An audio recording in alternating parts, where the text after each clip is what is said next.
Welcome back to the Center in the City podcast. I'm your host, Wade Brill, and I am so excited you are here. This is the space where we can pause, take a moment to connect to ourselves in the busyness and fullness of life, to get really honest and intentional about how we're living life, how we're connecting to this one beautiful, precious life that we get to live.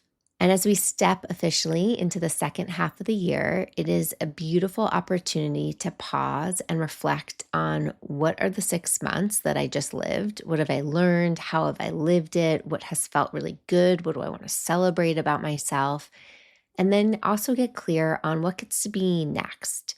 What do I want to shift in my life that is no longer serving me? How do I want to live in alignment to my values, what I say matters, to my vision in these next 6 months? If you created a power intention with me back in the beginning of the year for the intention setting party, or maybe you're on my newsletter and you got the prompts, this is an opportunity to come back to your power intention and really think, oh yeah, how am I living my power intention?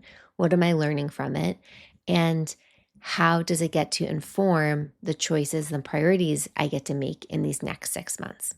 And if you're like, wow, it would feel really good to do some pausing and reflecting and integrating for myself, I'm opening up a few new coaching spots for this quarter to work with my clients one-on-one in a coaching relationship. And so if you've never coached before, what that means is that we hold this sacred space together where you get to get really clear about what you want to be creating in your life. In our work together, we strengthen your mindfulness muscles. We strengthen this awareness muscle within you so that you can be more intentional with the choices that you make.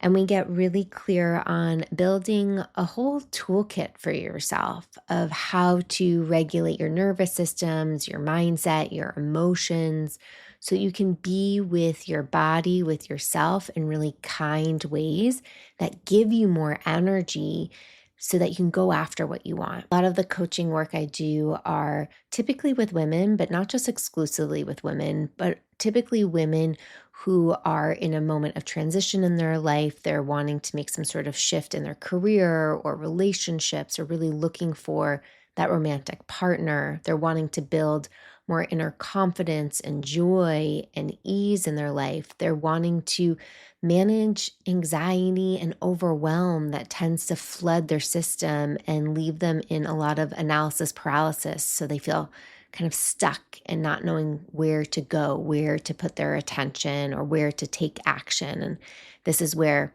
strengthening our mindfulness muscles can be really helpful. If you're hearing this and there's something inside of you that's like, oh yeah, that could be really helpful for me in my life right now, I welcome you to reach out. There's a link in the show notes to sign up for a 30-minute free connection call where we'll get a chance to connect, learn more about what you're wanting to work on. You get to learn more about how I work with my clients, and we can see if it's a fit to then move forward and supporting you, really taking an intentional and powerful step forward into a life that feels so good from the inside out, a life that you're like, yes, I get to live this every day.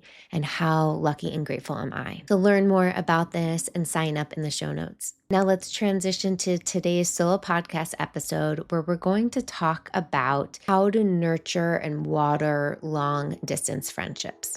I got inspired by this topic because I saw my friend Marta post about it on Instagram and just asked people for any recommendations. And I was like, yes, this is such a timely topic, because when the world feels really chaotic and overwhelming, our community, our people are so grounding and so necessary to be investing in and to be receiving from, and to really lean on your people. As somebody who has traveled and lived around the world and who has friend groups around the world, I've had a lot of experience in nurturing and watering friendships globally. So I can't wait to settle into this conversation, whether you're joining on a walk, whether you're cooking dinner, whether you're just winding down from your day or getting started. Let's settle in and let's get centered.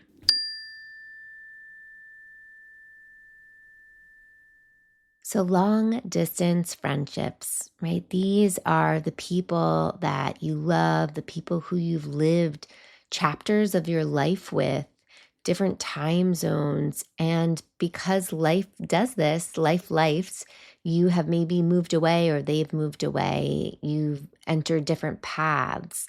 You've entered different life stages. And it's really interesting to think about how people in different life stages also feel like different types of friendships, right? Some of my friendships from middle school still feel those purest friendships. And when I'm with them, we laugh like nobody else. There is just this type of laughter that's this deep belly ache, and it makes my heart feel so happy. And I feel like my inner little girl feels deeply seen by them. And then you make more adult friendships or friendships in college or friendships at different jobs, and they know you at these different stages and these different versions of yourself. So today we're going to talk about how do we nurture the relationships that matter to us? How do we water them? How do we care for them as this living being that they are? Your relationship is a flower, right? Is a plant that needs nutrients, that needs hydration, that needs sun, that needs rich soil. And also at the same time, how do you know when it's time to stop tending to certain friendships and relationships? Knowing that sometimes plants need to go dormant for a little bit, and yet there might be a chance in life when they bloom again. So let's be real with ourselves, because sometimes there can be more tension and angst in our lives and in our bodies when we're not real and honest with ourselves. So let's take this moment to pause, take a breath, and get real with ourselves and remind ourselves that long distance relationships are hard. Sometimes schedules don't align, whether that's people's jobs are different, time zones. Again, maybe you're in different life stages where you have kids and your other friend doesn't. And so when they're available or when bedtime is just different. And you have to kind of be conscious of that. There have been so many friends in my life that I've been long distance with, and maybe it's sometimes only an hour time change, but we end up playing phone tag for months on end. And like all relationships, so not just friendships, but even romantic ones, even familiar ones, it's not about a relationship being 50-50, because if you start to play that game of, are they giving 50%? Am I giving 50%?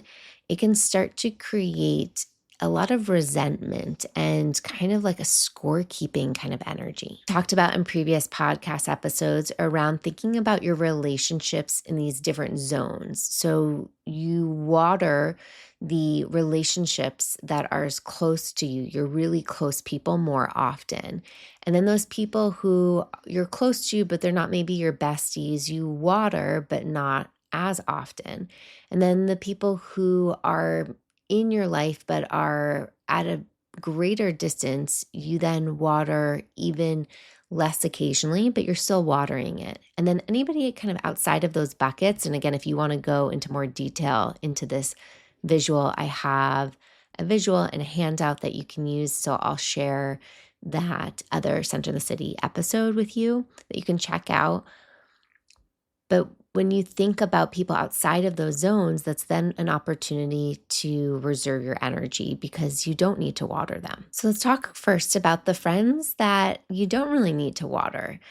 I think it's really important to recognize that there's cycles and seasons for everything in our life, right? We talk about this as a huge theme of just living life as a human in the modern day world. There's cycles and seasons. And so you might be in a season of life and in a cycle of life where you're not close with that kind of person or that group of people, because maybe your values have shifted, or where you're living, or how you both like to spend your time has shifted. And there doesn't necessarily have to be bad blood for it to end. Sometimes it's just like a natural ending. Like, wow, we are just very different people. They're choosing to live their life doing this, and I'm choosing to live my life doing this. And may I wish them well on their journey. And cool, if I bump into them at a common friend's wedding, or if I see them on social media, or if I was to run into them in the airport, I would say hello with a authentic, loving engagement, and at the same time, not feel like I had to text them right afterwards or send them a follow-up email or start to again engage that relationship. And sometimes there are those people in your life that are or were your besties, but because of life being life, you have drifted apart, whether that was a fight, a disagreement, or maybe one of you or both of you just don't have the capacity to put the type of energy you both need into the relationship at this moment. And this circles back to my analogy earlier of maybe it's just a plant that doesn't need to be watered right now, knowing it might bloom again. I've been in situations with friendships over the last, let's say, decade where I've had other of my friends disappoint me of how they're showing up or the lack of their presence in my life and their ability to show up when I've either asked them to or reached out, or when I've made effort and the effort hasn't been reciprocal. There's been moments in my friendships where I have felt like, you know what, I can't think about really anybody else right now because I am just caring for myself or my immediate little family. And I don't have capacity to be checking in and watering as many relationships as I can. For some of the friends who are in maybe my more inner circles and I haven't been able to show up for as much, I've named that to them. Like I have apologized and been like, I recognize you just had your second baby and I wasn't able to be as present or caring or check in on you as I would have liked to have been. And I'm really sorry. Even if they didn't reach out to me to share feelings of hurt or disappointment or even ask requests that I wasn't able to fulfill, if it's a true feeling for me and how I've been showing up in the relationship, I want to name it. I want to say, hey, I'm really sorry that I haven't been able to be the friend that you've needed or the friend that I've wanted to be for you these last few years or this last year. I've also had, again, friends that have disappointed me and I haven't spoken to them in maybe like a year or 2 years. And then eventually our paths cross again and we have a clearing conversation where I get to hear why they kind of bowed out, why they needed some space in the relationship, whatever was going on for them personally, or whatever the relationship that we had wasn't serving them. And we've had some time to talk it out, to acknowledge, and then to also be curious about where the relationship gets to go, where rebuilding gets to go.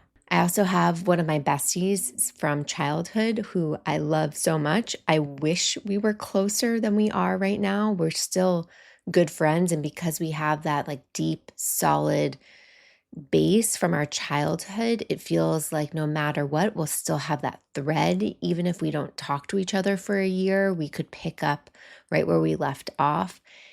And even though my heart wants a deeper friendship with this person, I know that she's not good or capable at nurturing the relationship from afar. And so whenever we do get time in person, maybe once, twice a year if we're lucky, it feels so good and it nourishes our relationship and it keeps it going. But she's definitely not a friend that I can count on for check-ins or to continue to feed that relationship in between our in-person meetups. And so I've had those like moments of reconciliation of like, okay, I have accepted her and this is our relationship for what it is. This is my first big insight around nurturing our relationships is that we have to practice accepting them for what they are. And then we get to have compassion. This is another huge piece. We get to have compassion and empathy for their capacity for whatever stage of life they may be in right now.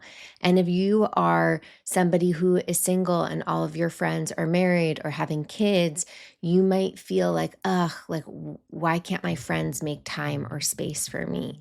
And that might become an insight of practicing accepting of where they are in their relationship, and also recognizing that you still have a need for community, that you still have a need for friendship. More importantly, I think you have a need for friendships that are in your same stage of life. I know that I've had mom friends, girlfriends that became moms that realized, you know what, I need to be with other moms right now because they get me, they get the lifestyle I'm in, they get the lack of sleep, they get the stress of it all, what the mental load is.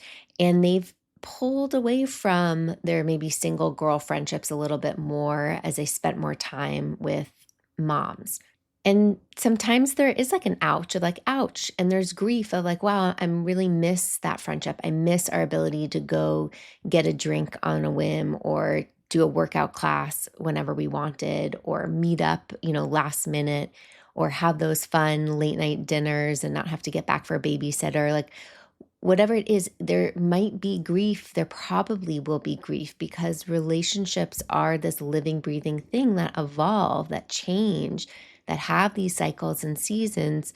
And so just allowing there to be grief, to have that compassion and empathy for yourself and each other is really essential. And as everything in life, I'm a big fan of taking, as you know, the time to pause and reflect. And when we reflect, we gain awareness, and we can take that awareness and make intentional choices in our life. And so even just pausing right now and thinking about who are the people in my life, the friendships in my life that feel really nurturing and that I want to water, that feel really worth watering.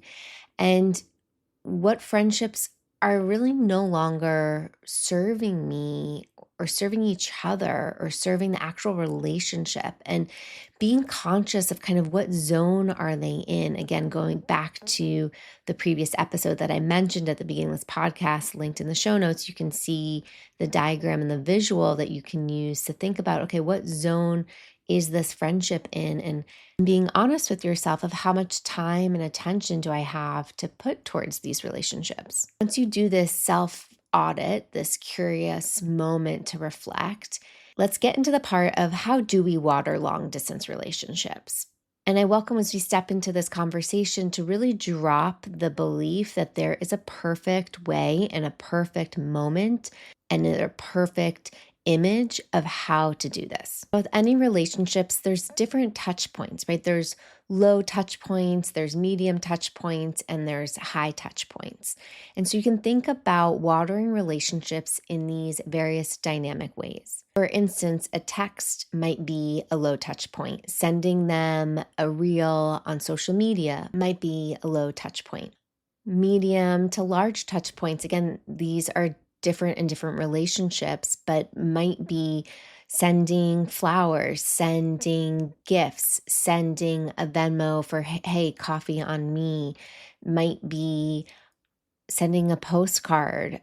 And then even larger touch points are, hey, can we schedule a trip together? Right? Can I go visit you? Can we go meet in a third party location together? Depending on your relationship, a medium or a large touch point might be a FaceTime, a phone call, a Zoom. So here are my favorite ways to water long distance friendships. First one is I have this agreement with myself. It's a practice in friendships, but it's also a practice of just like trusting my inner intuition, my inner kind of pings, is that when I get a ping of like a friend's face comes to mind or their name pops up, or I've been just thinking about them at random times, is to reach out to them immediately in that moment, is to drop whatever I'm doing, stop that email, finish my conversation with that person, obviously get off that phone call, and then send that person a text, send that person that photo,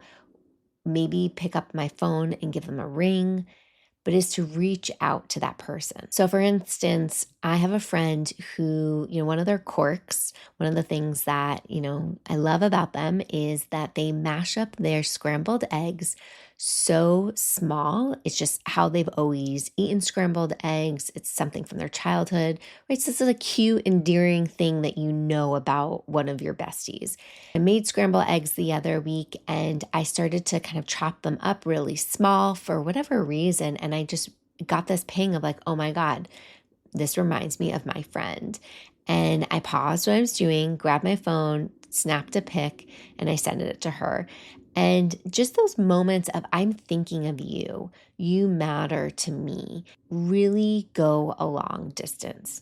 I have some girlfriends who live internationally. We're in different time zones and we love voice noting each other. We love going on our separate walks and we will leave anywhere from, 2 minute to sometimes 10-minute long voice notes that are just updates on each other's lives or asking each other questions or just sharing things.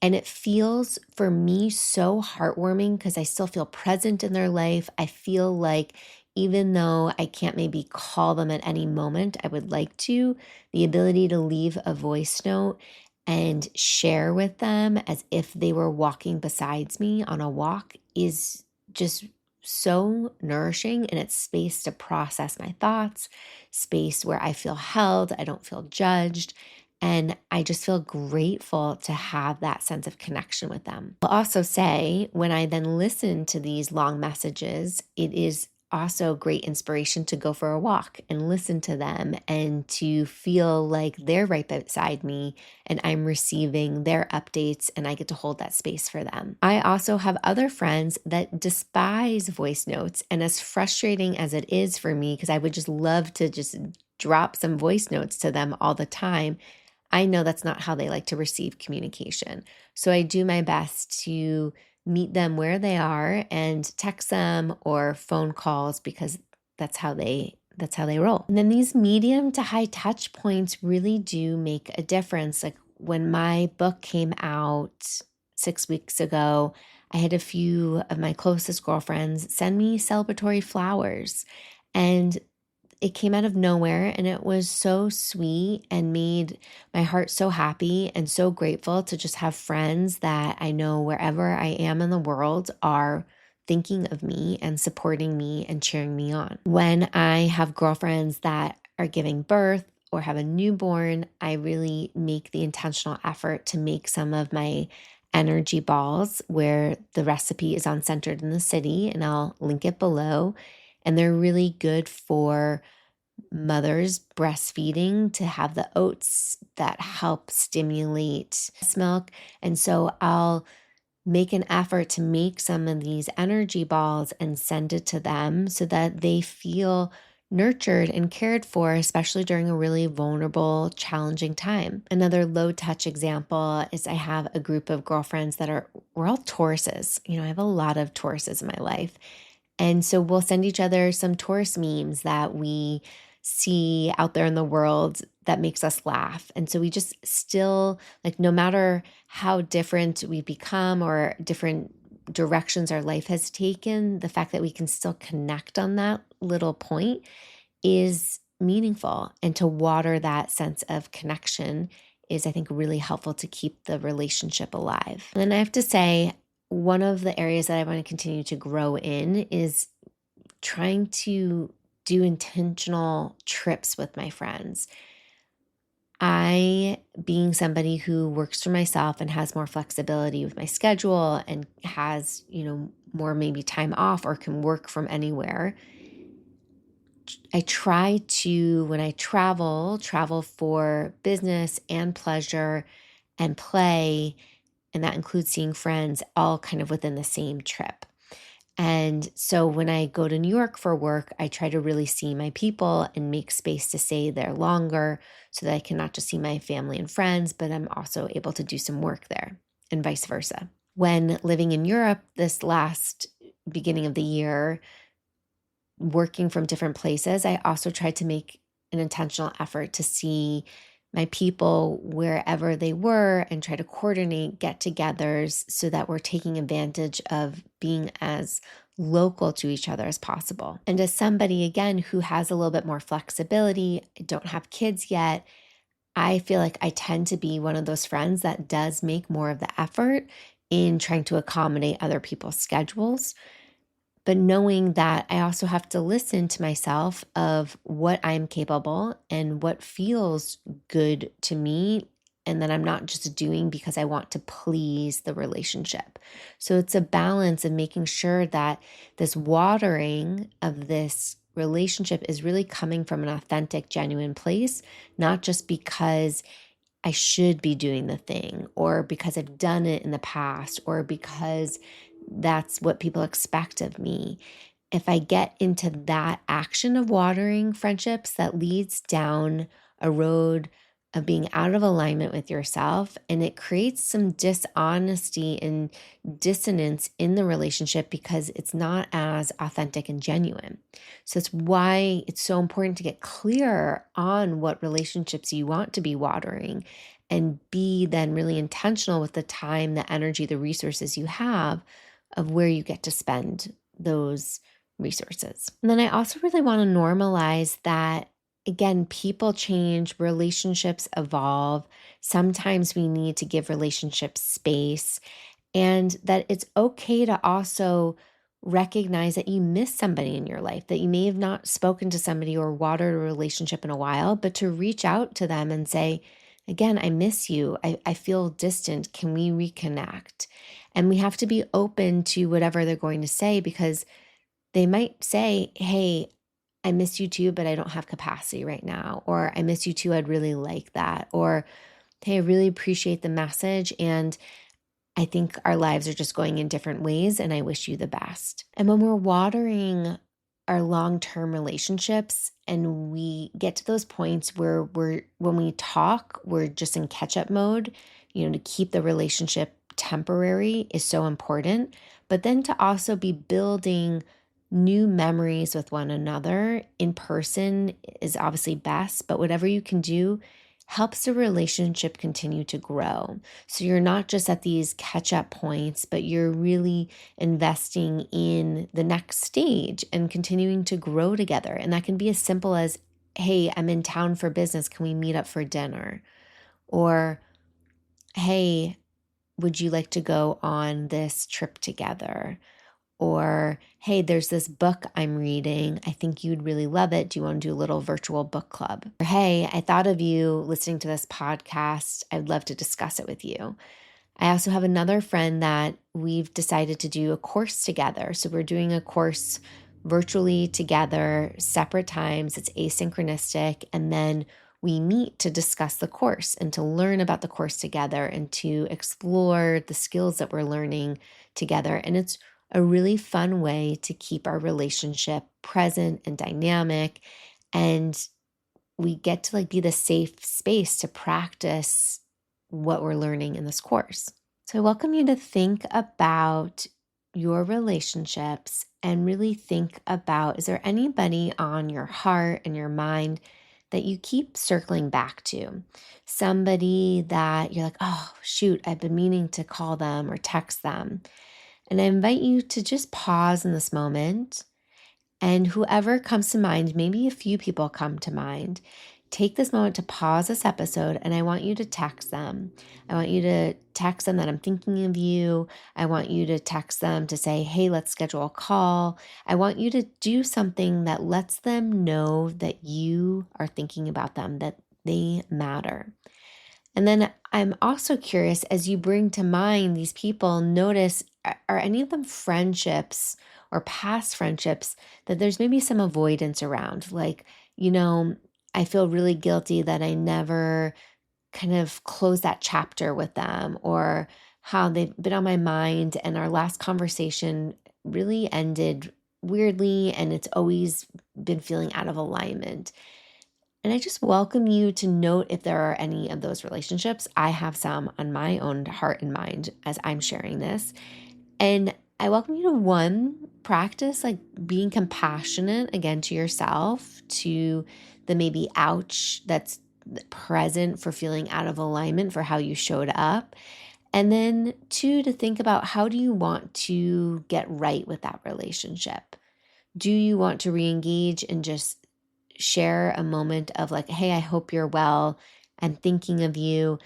I feel really bad about how we left that conversation. Can we reconnect to just clear it up? Or maybe it's just a silent, wow, I'm wishing them well.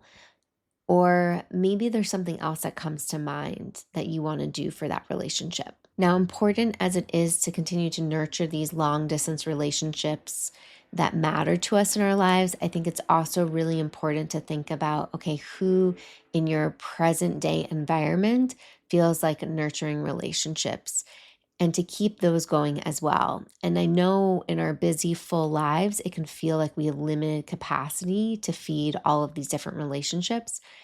But it's okay to go slow. It's okay to not do everything perfectly, but just to know that your human system, especially if you're an extrovert, need probably more in-person relationships than just having your long distance friendships. And at the same time, if you just have those people who you're friends with right now based on your locale, and you've let go completely of the friendships that you've had through time and space, I bet you, and I don't want to completely mask your experience here, but I bet you probably feel like those relationships are important, and that if you're not feeding them, some part of you has died off. And that might be okay, but there also might be some really diamonds in those relationships that are worth continuing to hydrate, because you know that when you do get to spend time with those long distance relationships, or you do get to connect with them, they are so cup filling and nurturing. So thank you so much for being here and listening to this episode of the Center in the City podcast. If you felt something stir within you, I welcome you to share this episode with a friend. It might be that friend that you brought to mind earlier. It might be a different friend. And may this episode also remind you of how important it is to continue to care for your own relationship with yourself, the friendship within, and knowing that when you continue to water your own relationship with self, that's when we really have the capacity to be giving, to be watering, to be nurturing these other relationships in our lives. And if we keep nurturing everything outside of ourselves, we can then also become really dehydrated or starving or irritable or shrivel on the inside. So check in with yourself. Notice where you are in terms of your capacity, and may you continue to nurture both your relationship with self and with others. Thank you, as always, for allowing me to be in your ears, your heart, your mind as you download and listen to this episode. And until next time, stay centered.